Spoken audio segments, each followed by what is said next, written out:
Hello नमस्कार मित्रांनो. आपल्या ब्लॉगमध्ये तुम्हा सर्वांचं स्वागत आहे मित्रांनो. मित्रांनो, आज आपण सुकी भेळ बनवणार आहोत. तर सुकी भेळ बनवण्यासाठी आपल्याला लागणारं साहित्य पाहूत आपण. मित्रांनो, आपण भेळ बनवण्यासाठी इथे एक टमाटर घेतलेला आहे, 2 कांदे घेतलेले आहेत आणि थोडीशी कोथिंबीर घेतली मित्रांनो. चला तर मग हे आपण कापून घेऊ छोटे छोटे बारीक.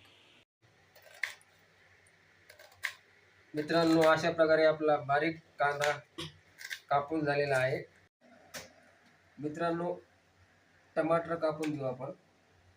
टमाटर पण कांद्यासारखा एकदम बारीक करून घ्यायचा, म्हणजे भेळ खायला एकदम टेस्ट लागते. मित्रांनो, आपला कांदा आणि टमाटर कापून झालेला आहे आणि आपण थोडेसे चुरमुरे घेतलेत मित्रांनो.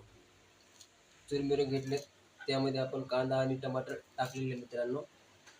आणि आपण थोडंसं पर्सन आणलं मित्रांनो बाजारातलं विकत. ते पर्सन पण त्यामध्ये मिक्स करायचं मित्रांनो. चला तर मग आपण हे सगळे मिक्स करून घेऊ. मित्रांनो, अशा प्रकारे आपली भेळ तयार झालेली आहे.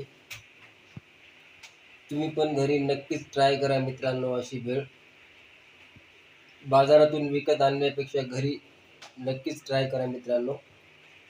कमी पैशामध्ये आणि एकदम चवीला टेस्ट अशी भेळ तयार करता येते मित्रांनो.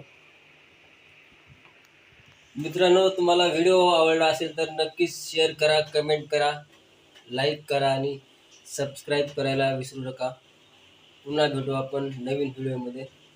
तोपर्यंत बाय बाय मित्रांनो.